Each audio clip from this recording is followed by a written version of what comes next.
Baik, di sini saya Bagus Hendrokusumo akan mempresentasikan mengenai model infrastruktur jaringan sebagai tugas dari mata kuliah jaringan komputer.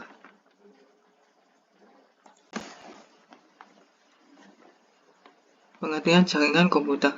Jaringan komputer adalah sebuah kumpulan komputer dan peralatan lainnya yang terhubung dalam satu kesatuan.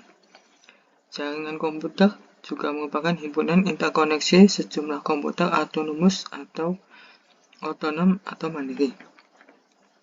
Mungkin gambarnya bisa dilihat di sebelah kiri, di mana server terhubung kepada user-user melalui jaringan kabel maupun nirkabel.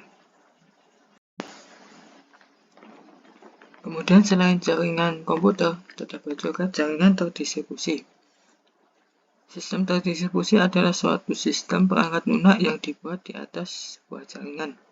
Perangkat lunaklah yang menentukan tingkat keterpaduan dan transparansi suatu sistem jaringan.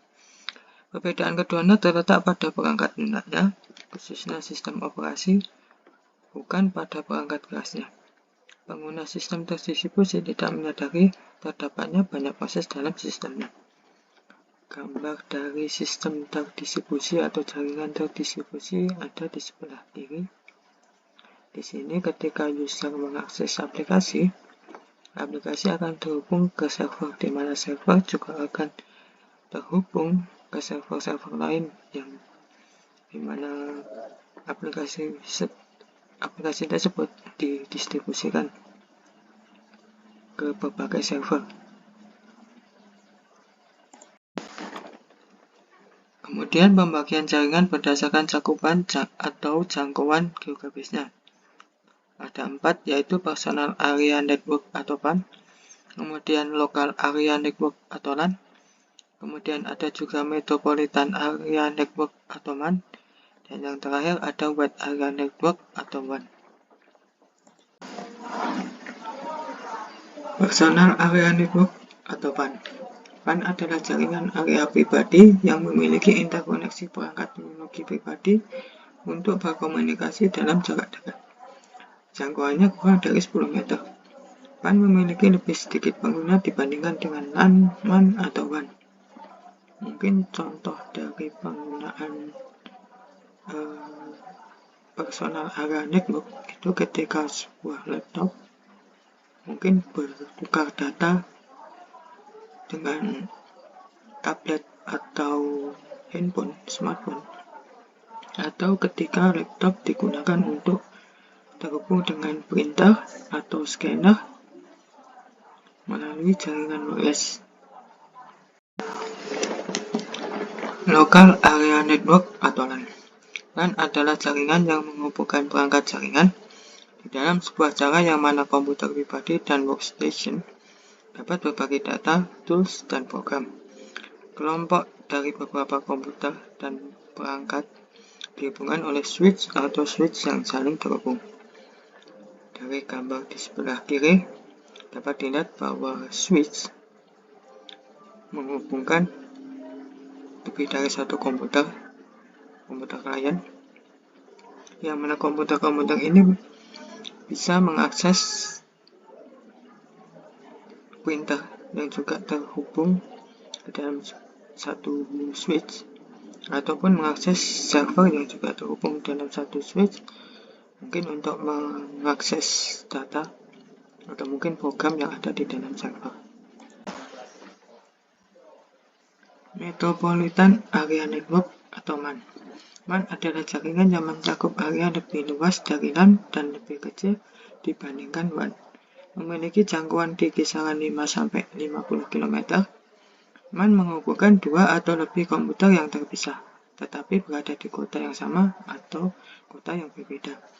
Mungkin contohnya di sini ketika di Dukcapil yang ada di Jawa Timur atau di Jawa Tengah terhubung melalui router dari masing-masing dinas ke router desain Dukcapil. Mungkin untuk seperti contohnya mengakses aplikasi SIA. Wide Area Network atau WAN. WAN adalah jaringan komputer yang tersebar di wilayah geografis yang luas, meskipun mungkin terbatas dalam batas-batas suatu negara bagian atau negara. WAN memiliki jangkauan di atas 50 km. Gambarnya mungkin bisa dilihat di sebelah kiri, di mana negara-negara terhubung melalui router-router, sehingga memungkinkan satu atau lebih negara bertukar informasi atau data dalam jarak yang sangat luas mestinya. Pembagian jaringan berdasarkan aksesnya. Ada dua, yaitu internet dan internet. Internet adalah jaringan pribadi, private network, yang menggunakan internet untuk saling berbagi dan bertukar informasi di dalam jaringan lokal. Contohnya adalah perusahaan, kantor, sekolah, universitas, dan lain sebagainya. Internet adalah sebuah jaringan yang menghubungkan komputer satu sama lain yang menggunakan standar sistem Global Transmission Control Protocol atau Internet Protocol Suite TCP atau IP sebagai protokol pertukaran, sehingga kita bisa saling berkomunikasi, berinteraksi, dan saling bertukar informasi meski dalam jarak yang jauh.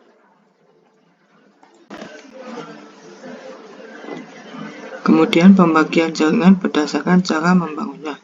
Ada dua, infrastruktur dan ad hoc. Jaringan infrastruktur adalah jaringan yang dibangun dengan konsep di mana setiap klien akan terhubung melalui access point dan kemudian terhubung dengan jaringan lainnya. Klien mengirim dan menerima paket datanya melalui access point. Gambarnya mungkin bisa dilihat di sebelah kiri. Masing-masing klien terhubung melalui access point, di mana nantinya akan terhubung dengan jaringan lainnya. Kemudian selanjutnya jaringan ad hoc, jaringan yang dibangun dari kumpulan-kumpulan komputer yang terhubung secara langsung tanpa adanya access point sebagai media pengiriman dan penerimaan paket data. Jadi di sini mungkin seperti laptop ini terhubung melalui sebuah jaringan langsung, tidak melalui perantara untuk bertukar data atau informasi.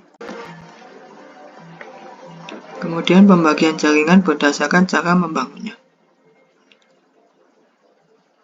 Terdapat topologi bus, topologi ring, topologi star, topologi extended star, topologi hierarki, dan topologi mesh.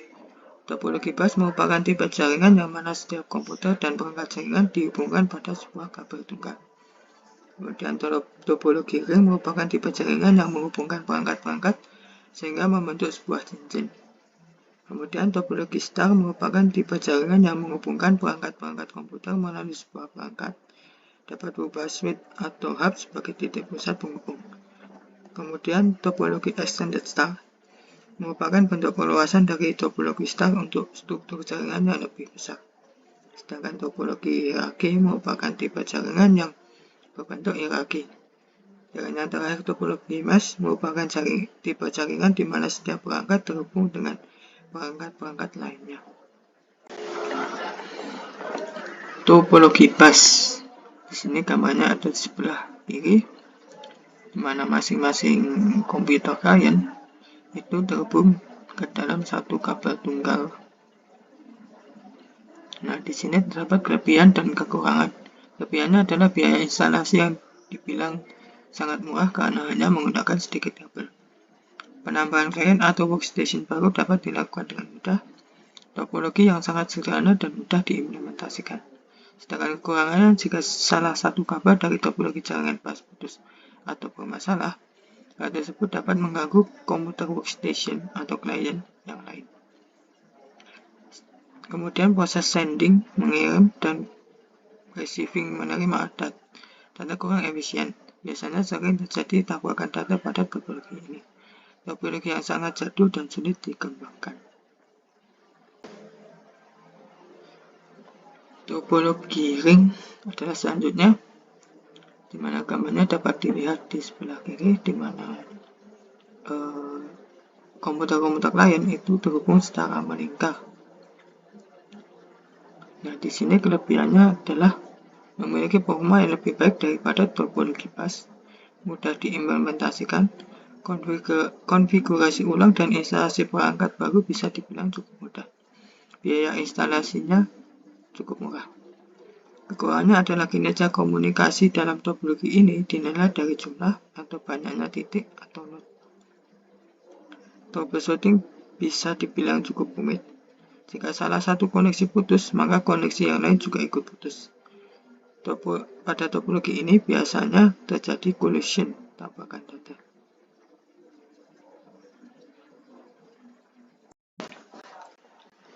Selanjutnya ada topologi star. Gambarnya bisa dilihat di sebelah kiri. Di sini terdapat perangkat sentral yang menghubungkan tiap-tiap klien. Kemudian kelebihannya, apabila salah satu komputer mengalami masalah, jaringan pada topologi ini tetap berjalan dan tidak mempengaruhi komputer yang lain. Bersifat fleksibel, tingkat keamanan bisa dibilang cukup baik daripada topologi pas. Kemudian deteksi masalah cukup mudah jika terjadi kerusakan pada jaringan.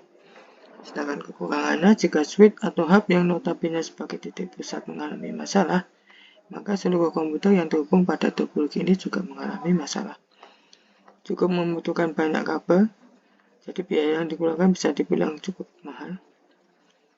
Jaringan sangat tergantung pada terminal pusat. Kemudian yang terakhir ada topologi mesh. Gambarnya ada di sebelah kiri, di mana masing-masing perangkat atau klien itu terhubung satu sama lain. Kelebihannya adalah jalur pengiriman data yang digunakan sangat banyak.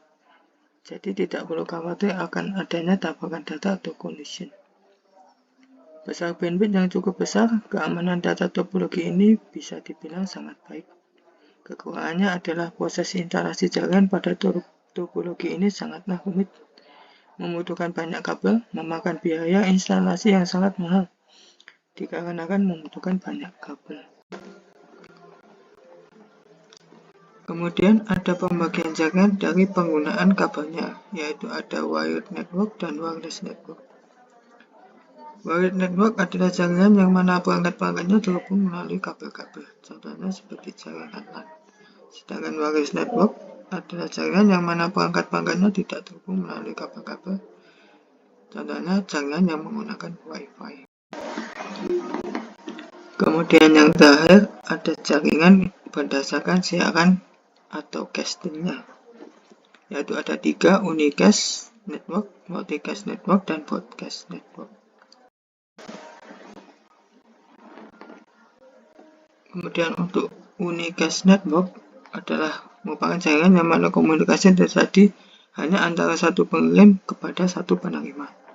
Ini gambarnya ada di sebelah kiri.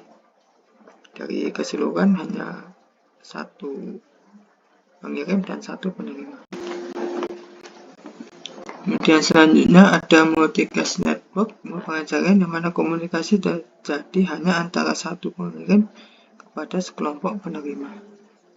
Jadi mungkin dilihat dari gambar di sebelah kiri, dari satu pengirim nanti akan mengirim pada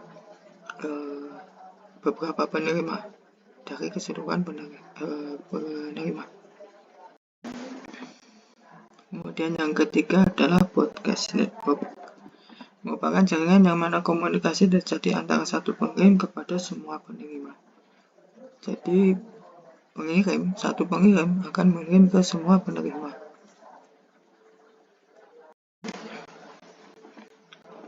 Sekian presentasi dari saya, terima kasih.